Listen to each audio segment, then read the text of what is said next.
Venga, amigos, comenzamos ya. Comenzamos ya nuestro live podcast de este domingo, eh, 1 de diciembre. Comenzamos ya el último mes del año, un mes importantísimo para nosotros los venezolanos, dada la situación en la que estamos, bueno, entrando ya en materia de nuestros cambios, la asunción de quien ganó las pasadas elecciones del 28 de julio, que todo indica que es Edmundo González Urrutia, ¿no? Independientemente de los malos augurios y los pájaros de mal agüero que tratan de demostrar con su narrativa de que esa situación no es así, porque en 25 años de dictadura nos han acostumbrado a que nosotros tenemos que poner siempre la otra mejilla.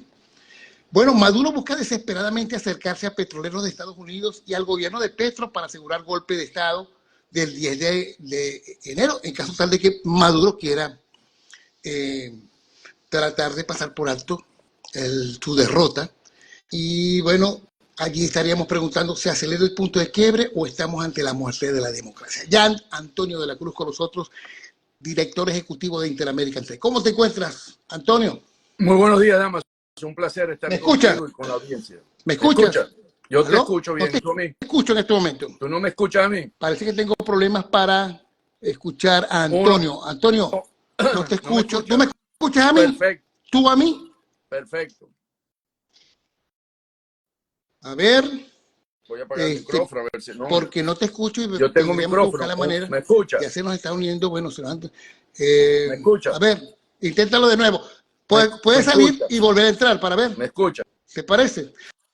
Si alguien nos está escuchando en este momento, que nos diga cómo están recibiendo en este momento el audio de Antonio de la Cruz. Yo creo que lo tengo por aquí. ¿Tú no me escuchas?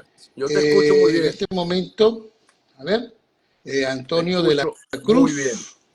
Tengo hasta el micrófono puesto. Antonio, no te escucho nada. Dice, sí se oye bien, están diciendo perfecto, están diciendo los escuchan. ¿Ahora? Dice, damas, se oye muy bien, todo bien. Ok, ahora sí te estoy escuchando, listo. Ahora sí. Era algún desperfectico ahí técnico. ¿Cómo te encuentras, Antonio? Muy bien, gracias, damas, un placer estar contigo y con nuestros oyentes, los que nos escuchan y nos ven. Sí, todos estos domingos. Mira, Antonio, bueno, fíjate. Hoy día de ambiente, por cierto, empieza hoy el primer domingo, 1 de diciembre. Qué bueno. Mira, dos informaciones importantísimas, tres. Yo voy a colocar tres informaciones importantísimas para el comienzo de esta conversación, ¿no? El primero tiene que ver con el propio Edmundo González Urrutia, que ha dicho que por ningún motivo él se va a juramentar fuera de Venezuela, ¿no? Eso es importantísimo. Primero por el lado de la confianza, de lo que se tiene previsto o si que se está planificando para que pueda cobrarse el próximo 10 de enero el triunfo del 28 de julio. La segunda información tiene que ver con justamente la decisión tomada por el gobierno de Estados Unidos, en este caso Biden, que está de salida, con respecto a las nuevas sanciones que se han venido llevando a cabo, que Maduro las ha minimizado, ¿no? Ha dicho, bueno, los ha condecorado inclusive, y convierte estas sanciones como una medalla de guerra. Y el tercero, fíjate, salió anoche, ayer en la tarde, lo publica en medio del expediente, en exclusiva, una información confidencial de una agencia de inteligencia extranjera sobre una monumental fiesta organizada por la directora del DAPRE, Laura Sarabia, muy cercana a Petro, al presidente colombiano, en una de las Islas del Rosario. Es un selecto grupo, se preparaba pues una reunión totalmente confidencial, privada, con algunos entes del gobierno de Maduro, específicamente con el general Padrino. Algunos señalaban dentro de lo extraoficial que también podría estar en esto, de lo extraoficial, la gente del Congreso colombiano, que podría encontrarse allí cabello, ¿no? Pero, bueno, esto ocurrió, se esperaba la llegada de Petro y Dentro de del chisme de la fiesta, lo importante sería qué tipo de reunión crees tú que se podría haber llevado a cabo ahí y si se está negociando algo a espaldas de los colombianos, que por cierto en las últimas encuestas señalan que 9 de cada 10 colombianos están en contra de que Petro reconozca un gobierno de la dictadura de Maduro. Bueno, empecemos por lo que planteaste inicialmente, ¿no? Del 10 de enero nuevamente. Y lo declarado por El Mundo en varios medios esta semana y la semana pasada. Definitivamente las señales que El Mundo, porque estamos en un juego de señalización, de que envía es que él va a ir al país a juramentarse y no lo va a hacer en el exterior. ¿Qué quiere decir eso? Que no va a haber un interinato, un gobierno como ocurrió. No es porque estuvo en el exterior, porque Juan Guaidó estuvo permanentemente en el país, pero que él se va a juramentar, que es el acto que consolida el triunfo que obtuvo el 28 de la soberanía popular, el mandato popular. Entonces lo que está diciendo básicamente el Mundo González Urrutia es: yo voy a hacer presencia en Venezuela. ¿Por qué?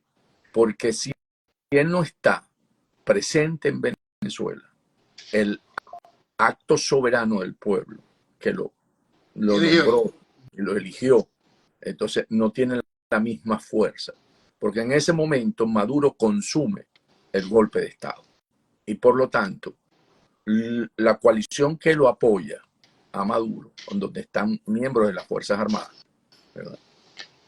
Básicamente van a tener que ver en ese momento qué decisión tomar. Y recordemos que la familia militar votó por El Mundo González Urrutia. Está demostrado ya a través de los votos en los centros electorales que corresponden, votaron por El Mundo. Entonces, ¿qué ocurre? El Mundo a partir del 10 de enero es el comandante en jefe de las Fuerzas Armadas. Entonces, tiene también esa otra condición. O sea, pero tiene que estar en el territorio venezolano. O sea, es una acción que se hace de facto, de ahí, presente. No de facto por ser un golpe, sino de presencia física, de hecho. ¿Okay?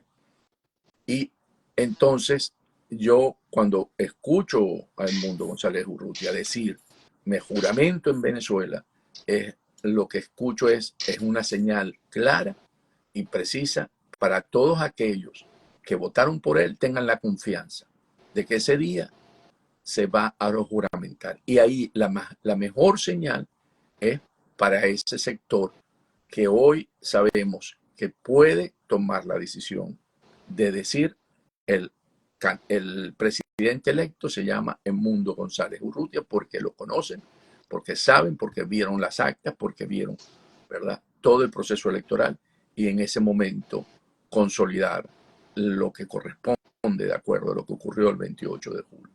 Eso con respecto al 28 de julio. Y creo que todos tenemos que ir aunando nuestro esfuerzo para consolidar eso en términos de la fecha de hoy, 1 de diciembre, una convocatoria por parte de María Corina Machado a nivel mundial que se ha ido desarrollando paulatinamente en cada una de las ciudades que han sido señaladas y que esto permite ir construyendo ese momento, ese apoyo que se requiere en todos los venezolanos, los que estamos afuera y los que están adentro. Esos 16 millones de venezolanos, para sumarlo globalmente, entre los 8 que votaron el 28 de julio y los 8 millones que estamos afuera, unidos podemos construir ese cambio que tanto busca el país. Y creo que es la forma como debemos irlos construyendo a lo largo de este proceso. Siendo así, Antonio, ¿tendría que ser la Asamblea Nacional la que entregase a El Mundo González o puede ser otro ente en Venezuela? No, bueno, ahí eso va a depender de las negociaciones que se den para poder ser juramentado el 10 de enero. Definitivamente el juramento se hace ante la Asamblea Nacional. recordemos que aquí hay muchos escenarios planteados, porque la Asamblea Nacional que hoy está, que apoya el régimen de Maduro, elegida por el régimen de Maduro, tiene vigencia un año más. Pero también podemos decir que la Asamblea 2015, que no tiene vigencia en términos para el régimen de Maduro, que lo reconoció cuando estuvo en su mandato, es la reconocida por la administración Biden como estructura, como gobierno legítimo, como la última elección democrática que hubo en Venezuela. Entonces, eso forma parte de la negociación. O sea, yo ahí hasta ahora no podría decir si va a ser frente a la Asamblea Nacional de Maduro, que no podemos tampoco desconocerlo, que ellos tienen su propia asamblea, o la Asamblea Nacional electa en el 2015, que tampoco podríamos establecerlo. O sea, aquí básicamente hay un acto que hay que consumar el 10 de enero, que es la soberanía del pueblo. Un mandato que dio y que básicamente dice que Edmundo González, establece que Edmundo González es el presidente electo de los venezolanos, y esa es la importancia cuando Estados Unidos lo reconoce como tal y los países lo van reconociendo como tal, porque le van dando ese majestad, esa figura de que en el momento oportuno las Fuerzas Armadas pueden reconocerlo, porque es el presidente que también es reconocido internacionalmente, y por lo tanto no hay un golpe de Estado por parte de ellas. O sea, al Maduro no tener legitimidad de origen, el hecho de que las Fuerzas Armadas tomen la decisión y digan el presidente electo es Edmundo González Urrutia, no se está produciendo en términos de la Constitución un golpe de Estado por esas Fuerzas Armadas. Te lo pregunto porque ha habido mucha torpeza política por parte del régimen. Claro, por supuesto, ellos están negados a entregar, pero ni se ha manifestado el CNE como debe ser, ¿no? Para decidir, para esclarecer, para presentar el resultado definitivo de lo que fueron esas votaciones del 28 de julio. Y tampoco lo ha hecho ninguno de los organismos del Estado chavista que se casaron prácticamente con la decisión de mantenerse en el poder de la cúpula que impera dentro del madurismo, ¿no? Es decir, estamos hablando del Tribunal Supremo, que ya tomó una decisión apegada a la narrativa de Maduro, la Asamblea que continúa allí, pero también el resto de los entes, incluyendo la Fuerza Armada, que podría tener otra actitud distinta al resto de la... Pero algunos señalan que eso es imposible porque todo indica que hasta este momento han apoyado de forma leal a Maduro, fuera del planteamiento que tú me estás haciendo de que la gran mayoría de esas Fuerzas Armadas votó por Edmundo González Urrutia y que posiblemente pues tomen una determinación con respecto a eso, ¿no? A su verdad política. Sí, ¿qué ocurre? Una vez juramentado, investido Edmundo González Urrutia, vamos a una transición política, definitivamente, porque el país lo demanda de esa manera. Y coincidencialmente, podríamos decirlo, ¿verdad?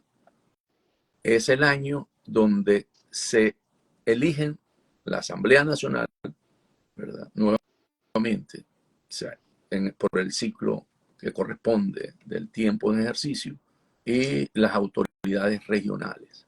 Entonces, por eso te digo, esto es nos estamos adelantando a un escenario donde lo más probable es que todos esos factores entren en consideración. ¿En qué sentido? En que el periodo de la Asamblea Nacional actual de Maduro se le agota, se le termina su periodo en diciembre del próximo año, del 2025. Y los gobernadores y alcaldes y legisladores regionales también se le termina, coincide con el ciclo de su mandato. Entonces, ¿qué ocurre? vamos a tener realmente, vamos a llamarlo así, una mega elección para el 25, que con la transición política que significa la presidencia de Edmundo González Urrutia tendrá que tomarse en cuenta para el futuro político y la estabilidad del país. Y yo creo que eso forma parte de ese hecho de que Edmundo sea juramentado el 10 de enero como presidente de la República. Y entonces, a tu juicio, ¿cómo estás leyendo los planteamientos hechos por parte de los entes que prácticamente están gobernando como Diosdado Cabello, ¿no?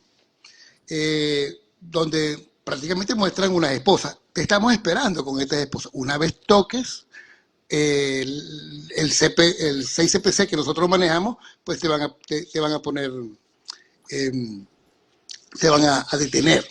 Eso es lo que señala alguno de ellos. Y también las informaciones. Te hice hincapié en una de ellas, no recibir tu respuesta, porque, a ver, parece que hubiese una negociación por debajo, subterránea, entre los petroleros de Estados Unidos que están intentando convencer a Trump, antes de que inicie su mandato el próximo 20, para que lleve a cabo los intereses reales económicos de los Estados Unidos con respecto a la industria petrolera y su geopolítica a nivel mundial, y negocie con la dictadura. ¿Cómo ves tú esa lectura que, por cierto, la dio el Wall Street Journal esta semana? Sí. El régimen de Maduro, ante su aislamiento, pues está aislado, sabe que está aislado, no pudo entrar en los BRICS, ¿verdad? Que le hubiese gustado para poder tener un bloque donde ampararse, donde protegerse, donde acobijarse. Juega, para mí, una de sus últimas cartas con la administración nueva que va a entrar el 20 de enero, que es: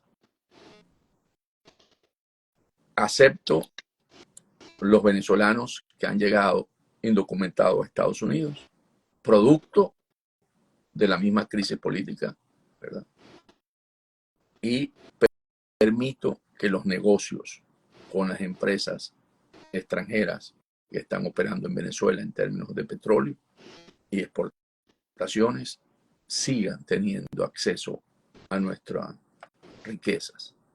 Y hay, por supuesto, compañías que están muy interesadas porque están logrando un buen negocio. ¿Qué quiere decir un buen negocio? Porque actúan en la opacidad, no actúan de acuerdo a la ley de hidrocarburos de la Constitución Bolivariana de Venezuela, sino de acuerdo a la ley antibloqueo, donde no se sabe ninguno de los términos de los contratos, ¿okay?, en la que se ha llegado a firmar con estas empresas. Entonces, activan a Sargent 3, que se escribe así, Sargent como sargento, y 3 palitos, pues el tercero de número en descendencia, en que está recibiendo encargamentos de asfalto que lleva a Curazao, los vende, o aquí en la costa del Golfo, y buscan, como es alguien que también ha financiado la campaña de Trump, que a través de él hacerle el planteamiento a Trump de esa promesa electoral que hizo de expulsar, extraditar a todo aquel que haya ingresado a Estados Unidos y no esté legalmente en el país. Entonces, ¿qué busca? Busca que en eso que Trump también en su campaña señaló y fue muy preciso cuando hablaba de el tren de Aragua y señalaba los casos que han ocurrido en algunas ciudades de aquí de que hubo algunos crímenes, ¿verdad? Y que han estado involucrados algunos venezolanos. Demostrar que esa migración le dio mucha visibilidad a los venezolanos. Y entonces, a pesar de que no son la mayoría de los que ingresan hoy todavía a Estados Unidos son mexicanos. O sea, estamos en segundo, tercer lugar, pero no somos la mayoría. Entonces, ¿qué ocurre? Que buscan y están posicionando esa narrativa para ver si logra Sargent 3 esa conversación con Trump y que vea que se vuelva transicional, o sea, que se vea como un negocio, y ahí entonces Maduro muestra que los venezolanos en el exterior somos una mercancía, porque somos negociables, y producto de la crisis política, producto del estar en. Entonces nos usa como un mecanismo para negociarnos con la administración Trump.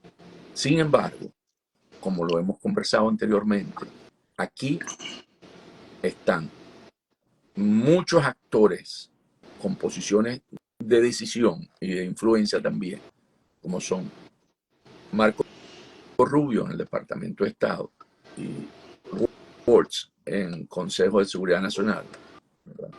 El director, que van a estar conversando, y Rick Scott en el Senado, con Trump también. Entonces, si le queremos dar un beneficio a eso que está planteando el Wall Street y otros periódicos locales aquí en Washington, podríamos decir entonces que va a haber una narrativa cercana por parte de Sargent Tree buscando influenciar en Trump esa solución para la crisis de los inmigrantes a cambio de petróleo, y lo que entiende el otro, los que están en posición también de influencia, que creen que Venezuela es una de las piezas clave que hay que desmontar dentro de lo que llamó Bolton el eje del mal, que son Nicaragua, Cuba y Venezuela.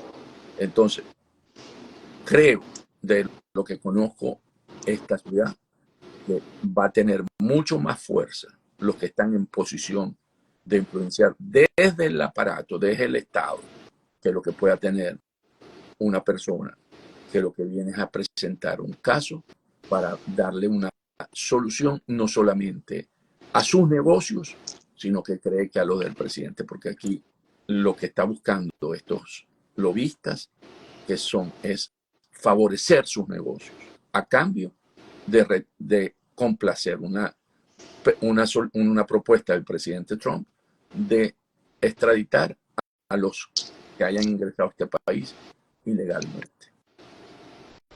Pero fíjate que, por ejemplo, está muy bien lo que está planteando y ese sentido, digamos, pragmático, ¿no?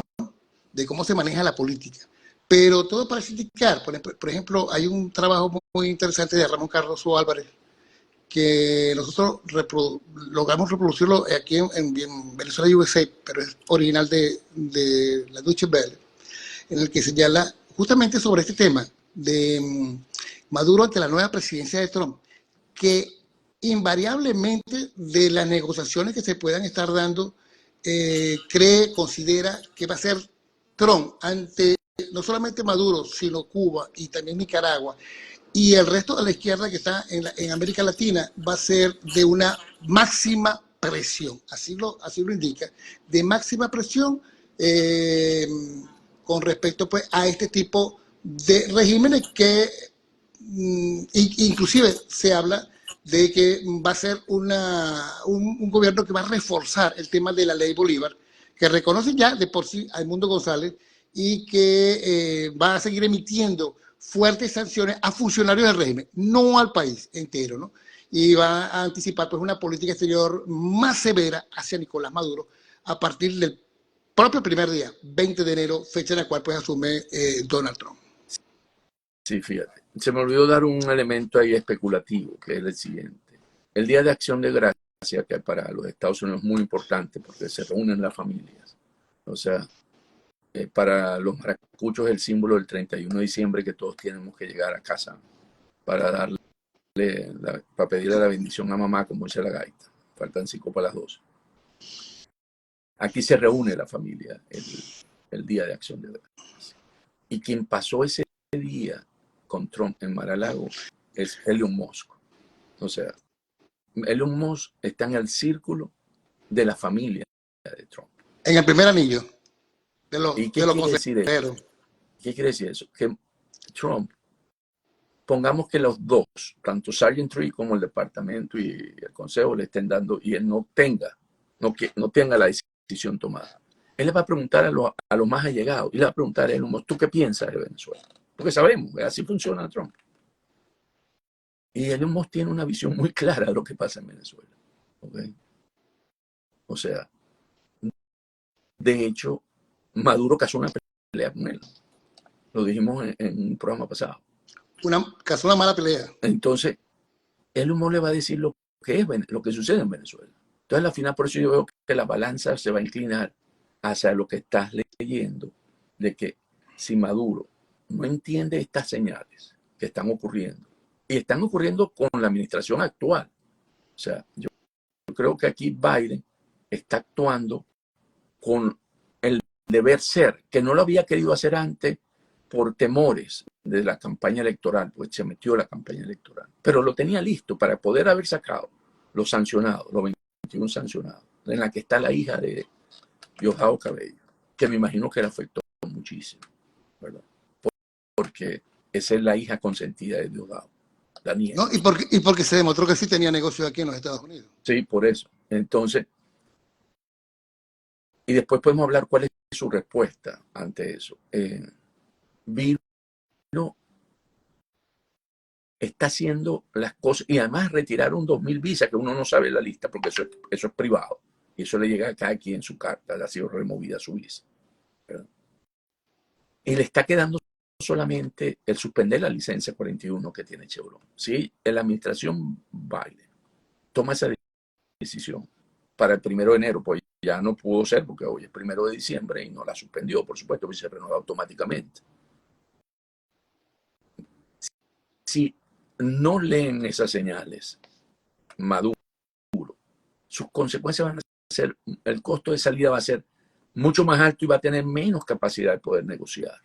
¿Okay? Se le va a ir cerrando cada vez las oportunidades de negociando, porque el 10 ya consume el golpe. Me regreso a la hija de Diosdado. Cuando yo vi que estaba en la lista la hija de Diosdado, yo digo, ¿cuál va a ser la respuesta de Diosdado? Porque Diosdado es un hombre que es acción-reacción. Negativo.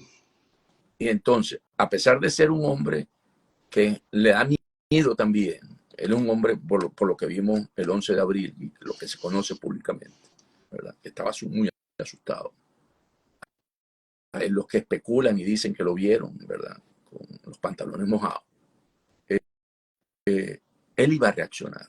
Y lo que le está ocurriendo a la mamá de María Corina es la reacción de Diosdado. O sea, veámoslo de esta manera. Ok, me tocaron a mi hija, a mi familiar más cercano. Yo voy a meter presión al familiar más cercano que él considera que es y es la líder de este proceso en Venezuela, que es la mamá de María Corina Machado. Ahí lo que hay son juegos de señales. O sea, a mí me afectaron, esta es mi reacción. Y el caso de la Embajada de Argentina en Caracas, que realmente deja muy mal a la diplomacia brasileña, que a lo mejor no quieren usar micrófono porque no les gusta para no enfrentar y están usando los canales regulares. Es más, también tiene que ver, no con esto, sino con también ir montando la presión de que intimidar al pueblo venezolano, que demostró que en unidad tiene mucha fuerza. Entonces, yo creo que lo que está planteándose en estos días son juegos de señalización en ambos lados, en términos de consolidar esa unidad que hemos construido hasta ahora, a lo largo, desde la primaria hasta la elección, y que culmina el 10 de enero como una fase, otra fase más. Recordemos que María Corina habló de 4 fases. Estamos en la 4ª fase. Entonces, en esta fase es básicamente todos los mecanismos de coordinación con los sectores que votaron por Edmundo González, tanto en el sector militar como en el sector civil. El sector internacional, que lo estamos viendo, tanto con los que estamos afuera, ¿verdad? Como con los organismos internacionales, los países, los estados que representa cada uno de estos países democráticos. Entonces podemos ir viendo cómo esto ha ido coordinándose y el régimen lo que viene haciendo básicamente actuando en términos de seguir aumentando la represión y mostrar que son los que controlan el país desde el punto de vista de que bloqueo la calle donde vive la mamá de María Corina Machado, le quito el agua a los que viven en la embajada de Argentina y poniendo preso a gente inocente. Bueno, fíjate que eso me recuerda a lo que has estado planteando, un poco esa frase de Annie Rand, que dice que se puede un poco ignorar la realidad, pero lo que no se puede es ignorar las consecuencias de la realidad. Y bueno, hay un poder que está usando el régimen, que es el poder de la desinformación. A cada rato pues dan una respuesta, son muy reaccionarios a todo lo que viene ocurriendo para tapar un poco y poder mantener pues la narrativa, la falsa narrativa que mantienen sobre que ellos siguen siendo poderosos y tienen controlada la situación en Venezuela, inclusive más allá del 10 de enero. Pero como tú dices, se han dado una gran cantidad de acciones que hay que leerlas, ¿no? Tanto individual como en su contexto. Por cierto, que hablaste de la gente que está en la Embajada de Argentina y hay un tuit de Pedro Urruchutú que señala, bueno, hablando de la serie, ¿no? Continuo a la Embajada en Caracas, bajo custodia de Brasil, dice, bueno, se acaba de vaciar el tanque de agua luego de racionar la que queda. O sea, los han dejado sin luz y ahora sin agua, lo que ya prácticamente son acciones mucho más allá, ¿no?, de lo político hacia lo criminal. Hoy, por cierto, Antonio, se está llevando a cabo la protesta mundial por lo que está pasando en Venezuela. Están exigiendo a la Corte Penal Internacional que acelere la investigación contra el gobierno de Maduro en distintos lugares del mundo, ¿no? Aquí, por ejemplo, en Orlando, tengo entendido, bueno, se va a llevar a cabo después de este programa ya a la 1 de la tarde, dentro de unos minutos, se va a llevar a cabo en la Catedral de Santiago, en la 215 Orange Avenue, aquí en la ciudad de Orlando, a partir de la 1 p.m. en el punto de llegada de Iola Park, va a ser Iola Park, que viene siendo el downtown aquí en la ciudad de Orlando. Nos están matando en silencio SOS Venezuela. No sé cómo está la situación en Washington, cómo se está viendo ya, pero importantísimo también que hace pocos minutos eh, María Corina Machado dio unas declaraciones. Por ahí yo sé que ya tú debes haber escuchado el mensaje, porque está dando sobre lo que significa pues la protesta de hoy. No sé si podemos escuchar y me da. Hace unos días quiero ir haciéndoles llegar estos mensajes durante las próximas semanas. La situación que estamos viviendo todos los venezolanos es indignante. Bueno, se escucha muy bajito, pero es una reflexión sobre lo que estamos viviendo los venezolanos y cómo debemos tomar todos responsabilidad desde lo que cada quien hace para asumir lo que va a ocurrir el próximo 10 de enero, ¿cierto? ¿Cierto? El foco en esta acción de hoy es básicamente llevar el llamamiento a la CPI para que termine de tomar las decisiones que corresponden con los casos de lesa humanidad en la cadena de mando. Están suficientemente ya documentados, son casos desde el 2014 y se ha ido agregando casos como los últimos, los 26 asesinatos que hubo después de la elección del 28 de julio. Y entonces lo que pone es el foco en la CPI. ¿Por qué se pone el foco en la CPI? Porque si se generan las órdenes de captura para, ¿verdad?, buscar y llevarlos a La Haya o pedir para ser, ¿verdad?, indagados, eso genera también un quiebre entre esa cúpula que apoya a Maduro. O sea, todo lo que tú puedas debilitar entre las Fuerzas Armadas, los altos jerarcas del régimen, siempre lo hemos señalado, los grupos económicos que apoyan a Maduro dentro de Venezuela, que están asociados a Fede Cámara. Lo que dijiste de las empresas de petróleo, que están también dándole ingresos lícitos al régimen de Maduro. Todo eso tiene que generar la grieta que se espera para que sientan en ese momento que continuar en el poder no tiene viabilidad futura y que lo mejor es buscar una solución que permita mantener el capital político, porque como dijimos, 2025 son elecciones parlamentarias y de alcaldías y gobernadores, porque de continuar en esta línea de acción, el PSUV va a sufrir realmente una gran debacle, como ocurrió con los partidos de Acción Democrática y COPEI cuando no leyeron la realidad en el, desde el 92, 93, 94 que se consolidó con el 98. O sea, la no lectura de las realidades por parte de los dirigentes políticos en términos de lo que está ocurriendo realmente genera consecuencias. Hay una cosa que siempre se dice, una elección tiene consecuencias. Y la elección en Venezuela, la consecuencia fue que quiere un cambio el pueblo. Y eso va a ser muy difícil por parte del régimen que no se dé. O sea, pongo ejemplos. Aquí en Estados Unidos, el triunfo de Trump va a traer consecuencias. Yo creo que las consecuencias van a ser tan altas que va a haber un cambio en el orden mundial. Pero bueno, hay que esperar que suceda. Pero va a haber consecuencias. Entonces, y eso lo dijo fue Barack Obama. Barack Obama, cuando habla de las elecciones tienen consecuencias. Porque es un mandato popular, porque hay un proyecto político, porque tiene todo esto que va de alguna manera a influir en la sociedad y en cada uno de nosotros.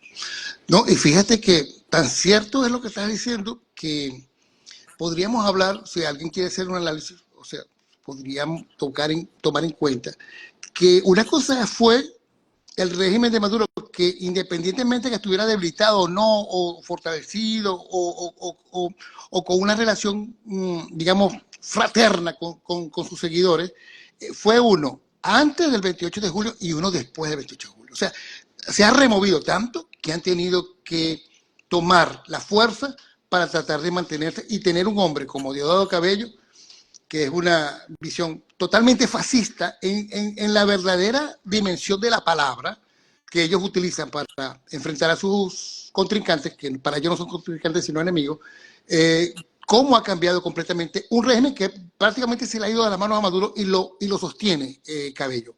Mira, te quería dar el nombre. Ya va. Quiero redondear esa idea tuya, que es muy buena. Porque después del 10 de enero, si lo queremos ver en béisbol, el que está en el turno al bate es Diosdado Cabello. Y esa visión que tú acabas de presentar, Diosdado Cabello, todo el mundo la conoce en el país. Dentro de las mismas Fuerzas Armadas. O sea, un régimen con Diosdado Cabello en la presidencia es un régimen totalitario, pero feroz. Al estilo Mussolini. De Mussolini o Stalin en la época, cuando consolida su poder, en la que persigue y mata a sus enemigos, como lo viste tú, en el exterior, como mató a Trotsky en México. ¿Ok? Entonces, eso se conoce, eso se sabe. Entonces, por eso que la mejor salida para Venezuela es la salida de un gobierno de Edmundo González Urrutia, como lo ha planteado él mismo, un gobierno donde todos cabemos. Entonces, esos temores y esos riesgos que significa, porque una vez después del 10, cualquiera puede llegar al poder en términos, si se da por la vía de Maduro, porque no es necesario, porque ya él no tiene legitimidad de origen. Y Diosdado Cabello va a estar todo el tiempo buscando cómo llegar a Miraflores, porque eso es algo que él lo tiene guardado muy internamente desde el momento en que Chávez no lo eligió como su sucesor. Entonces, y eso lo conectamos ahora, si tú quieres, con lo de Padrino López. Lo sabe Padrino López también. O sea, no son situaciones que se puedan permitir. Y si eso que tú leíste es veraz, porque debiera ser confirmado, ¿verdad? Asumamos por ahora para hacer el análisis que es veraz. Bueno, puede ser que estén conversando, buscando una salida negociada, porque Petro definitivamente quiere una salida pacífica para Venezuela, porque él la necesita. Y además, como lo señalaste, en Colombia, dijiste 9 de cada 10 Sí, colombianos y lo pueden buscar para contratarlo. La firma se llama Cifras y Conceptos, ¿no? Indica, no quiere, y él va a un proceso electoral el año siguiente, en el 26, y sabe claro, entonces que podría ser se- derrotado. Entonces, yo creo que aquí, por eso cuando vemos todos los elementos, todos te conducen, así como nos condujeron a la primaria, y fue un éxito, al candidato unitario, y fue un éxito, y trataron de que no fuera, a la elección del 28 con las actas, y fue un éxito. Todo conduce a que el próximo gobierno lo va a dirigir Edmundo González Urrutia. sí, porque en caso contrario, para Jorge Rodríguez y su hermana, Padrino, Silita y Maduro, el costo de permanencia de ellos con un cabello fascistoide es mucho peor que el costo de salida. No, Entonces, porque preferible. se convierten en enemigos No, de él. claro, no. Es que además van por la cabeza de ellos primero Por que por eso, cualquier otro. se convierten en enemigos de él. Entonces, ese es el gran riesgo que tienen todos, con un Exacto. Diosdado que ha tomado mucha fuerza y es el que hoy básicamente maneja todo el Estado, el terrorismo de Estado en el país. ¿Okay? ¿Tú crees que en estos momentos se están, bueno, hablaste de la, bueno, sobre este tema que saca de forma confidencial el expediente y los invito a que lo revisen. Es un portal de periodismo de investigación de Colombia donde habla que Roy Barrera, Benedetti, Laura Sarabia, Padrino López estaban de paseos en Calva, Islas del Rosario, y se esperaba la llegada de Petro a la reunión con el ministro de Defensa de Maduro. La situación también se le ha ido cuesta arriba con lo, o sea, ya aquí están negociando y la situación con España es una corona de espinos. O sea, fíjate cómo está hundiendo. Es que todo el que se está planteando algo con reconocimiento de este régimen se está hundiendo. Porque fíjate cómo se está hundiendo Pedro Sánchez, ¿no? Luego de descubrirse el Delcy Gate allá y el escándalo que esto ha generado con respecto a su gobierno. Entonces, bueno, es una situación donde nadie quiere agarrar esa papa caliente, ¿no? Todo el mundo la suelta y esto va a traer, como tú dices, consecuencias el próximo 10 de enero. Son muchos los que quizás den la espalda a toda esta situación que ellos están anunciando. Sí, yo pienso que aquí lo que está planteado, o sea, cuando tú montas todas las piezas del rompecabezas, es que un post 10 de enero con Maduro, los riesgos para el régimen son mayores, ¿verdad? Que con un post enero, 10 de enero con Edmundo González Urrutia. Porque los riesgos son para el régimen de Maduro, para los integrantes del régimen, para el país, porque va a estar mucho más aislado, para los mismos venezolanos que están dentro del país, mientras que en el otro cabemos todos, es inclusivo, es una esperanza, es el renacer de Venezuela, es la búsqueda del país que venía con deficiencia en la democracia, pero que después de este aprendizaje va a tener un nuevo amanecer, ¿verdad? Va a buscar no cometer esos errores que se cometieron en los últimos 15 años en la democracia, que dio origen a este resentimiento, porque básicamente generó un resentimiento dentro de la sociedad que se autocastigó a sí misma, o sea, en vez de buscar una solución por una vía de renovación dentro de los partidos políticos, que fue básicamente una de las cosas que ocurrió con los liderazgos de Carlos Andrés Pérez y de Caldera, que no permitió la renovación de los cuadros políticos, ¿verdad? Entonces, yo creo que eso va a generar unas condiciones dentro del país y con los liderazgos de María Corina Machado, que tiene un proyecto político claro, y de Edmundo González Urrutia, que tiene una visión en la que ve es inclusiva para todos los sectores, ¿verdad? Yo creo que vemos es un país mucho mejor, un país mucho más próspero, un país libre, democrático, frente a un país de miedo totalitario, ¿verdad? De secuestros, donde no hay un futuro. No, Entonces, eso es básicamente lo que está planteado en este momento. inclusive, por lo que está diciendo, dirías que a muchos sectores chavistas les convendría más para reconstruirse un gobierno de Edmundo González que todavía, que no lo han dejado ser, es decir, no se ha planteado todavía quiénes no le han permitido construir gobierno, o la gente con la que estaría, que un régimen con Maduro o Cabello. ¿Cierto?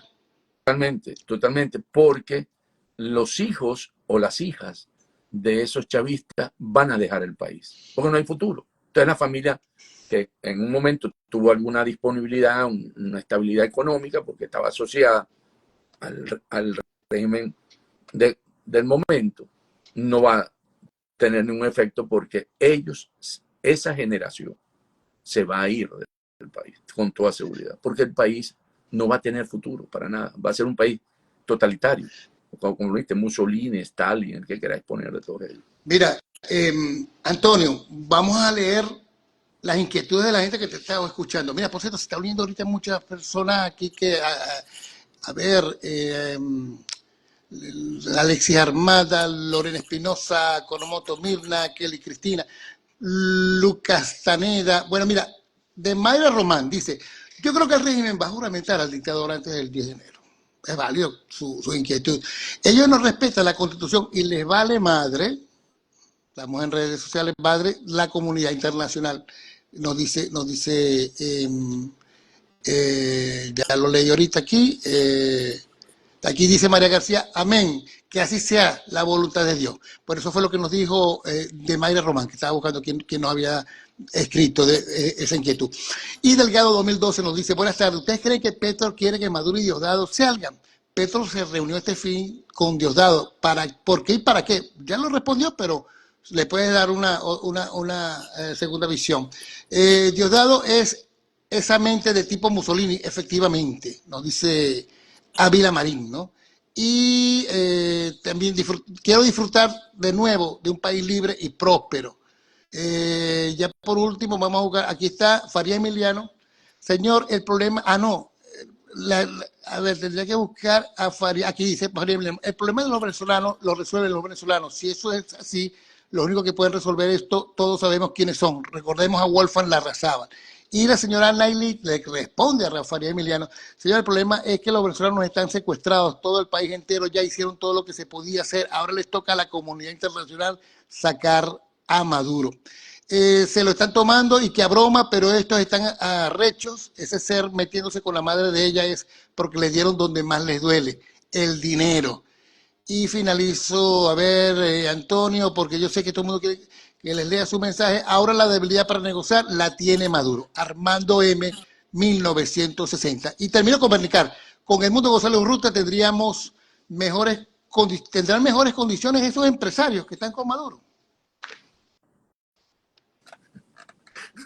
Esa es una pregunta porque un país como está hoy, voy a empezar con la última, para después ir con la de 10 de enero, adelantar.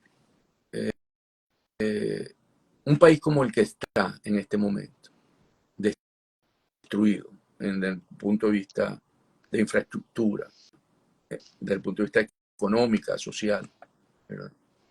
Necesitamos el esfuerzo de todos para poder recuperarlo lo más rápido posible.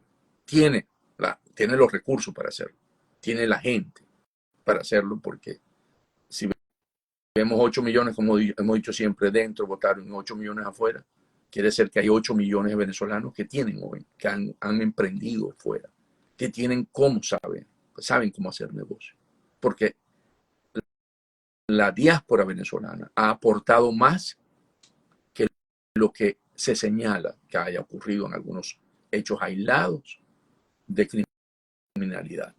Son muchos más los venezolanos, nosotros, que hemos aportado más a las sociedades donde nos encontramos, y lo podemos ver. Podemos nombrar muchos en todos los esferas, desde el cultural, el empresarial, el académico, ¿verdad? En todas, en el deporte. Entonces, esa capacidad, ¿verdad?, que tienen o que tenemos hoy los venezolanos que estamos afuera, va a estar al servicio del país. Y entonces, y esos grupos económicos van a ser necesarios. Porque, bueno, pues tienen el capital y tienen las empresas que están en el país. En este momento, creen que con Maduro pueden entrar en ese negocio de la opacidad. O sea, por lo que Maduro le brinda a los capitales es la ley antibloqueo, que puedes hacer negocio sin que se conozcan las condiciones. Y eso realmente es lo que uno piensa que ese grupo económico, que si bien es cierto, actuó en la primera etapa del chavismo en contra de ellos, actuó buscando la democracia, está bien, han sufrido consecuencias en términos de que han perdido las empresas, no han logrado, pero que no, que en esta etapa, que hay un proceso en la que Venezuela tiene todas las oportunidades nuevamente, crea que con Maduro, normalizándolo, pueden tener negocios. Sí lo pueden tener, pero van a depender de ellos. Van a ser esclavos de los que le den esos contratos. Porque como por lo que estamos diciendo, al ser un gobierno totalitario, ellos van a depender del que te da el contrato. No vas a poder depender de tu capacidad y de tu creatividad. Si no, veamos China, el de Alibaba, al ponerse muy competitivo, el tipo nadie lo ha vuelto a ver mucho, ¿verdad? O sea, el Estado es el que toma las decisiones en esos estados totalitarios. Vámonos con el 10. El adelantar la juramentación de Maduro, si fuese el caso. Primero, se cumplen 2 ciclos que tienen fecha en la Constitución. 5 de enero asume la Asamblea Nacional, la nueva dirección, o la dirección, la que sea la dirección. Y el 10 está en la juramentación. Entonces, el que Maduro adelante el acto tiene consecuencias todavía más graves. No solamente consume el golpe de Estado, sino que no tiene legitimidad de origen y no cumple con la Constitución si lo hace antes. O sea, sus condiciones son mucho más débiles para derrocarlo, para cambiarlo, como lo quieramos mostrar. No estamos llamando a esa acción, estamos llamando, nosotros creemos, o yo creo, en la negociación y en la solución de que sea Edmundo González para un país inclusivo. Pero eso es lo que ellos provocarían si continúan en esa línea de atrincheramiento, ¿verdad? El resto de las preguntas, ¿verdad?, sobre el encuentro de Diosdado Cabello con Petro, yo no tengo esa información, pero el que la está aportando, asumamos. Recordemos que Diosdado Cabello insultó a Petro en su momento, ¿verdad?, cuando fue crítico con el régimen. Y bueno, en política eso puede acercarse y él puede estar conversando con Diosdado, porque a lo mejor está explorando. Vamos a usar lo que está diciendo el que nos hizo la pregunta. No tengo información, vuelvo a decir, para que después no nos digan. Estamos haciendo un análisis sobre esos elementos. Y creo que, bueno, Petro, de alguna manera, puede estar tocando diferentes actores, buscando dentro de esas conversaciones a ver qué solución se le puede dar a Venezuela. Correcto. Bueno, Antonio, muchísimas gracias, ¿no?, por toda esta lectura que nos has estado brindando con algunas inquietudes y elementos que se han venido generando en las últimas semanas, sobre todo con mucha desinformación, que también hay que darle respuesta, ¿no? A la desinformación Sí, también hay que darle respuesta porque hay que buscar la luz. Yo creo, Damaso, que un día como hoy, como te dije, no dejemos que la desesperanza nos detenga, no hay cómo. Esa fue una de las preguntas que digo que lo que esperamos de afuera, no, todos tenemos que contribuir aquí como una unidad. Y sigamos adelante con fe, con unidad es importante, la unidad es importante del pueblo y con la certeza que nuestra lucha vale la pena, porque Venezuela merece el futuro que hemos decidido construir. Está un poco conectado con el mensaje de María Corina. Bueno, Muchísimas gracias y muchísimas gracias. Nos está diciendo hasta el próximo domingo que Dios lo cuide y lo proteja. Bueno, nosotros también nos estamos despidiendo. Les quiero anunciar que hasta el próximo domingo estaremos analizando, ¿no?, todo esto, porque vamos a retomar justamente en enero con mucho más fuerza y con mucha más información sobre estos temas que tanto atañen a todo este conglomerado, este público, esta gente que nos ha seguido durante todo este tiempo, Antonio, ¿no? Todos los domingos. Así que te gusta el deporte, juega el Real Madrid y ayer perdió el Barça. Si gana hoy Real Madrid se pone un punto. Bueno, sí, vamos a ver qué va a pasar. Para mí, este es el año del Barça, pero todo puede cambiar. Se trata del Real Madrid. Muchísimas gracias, Antonio. Un gran abrazo. Saludos. Seguro. Hasta luego, amigos. Todos.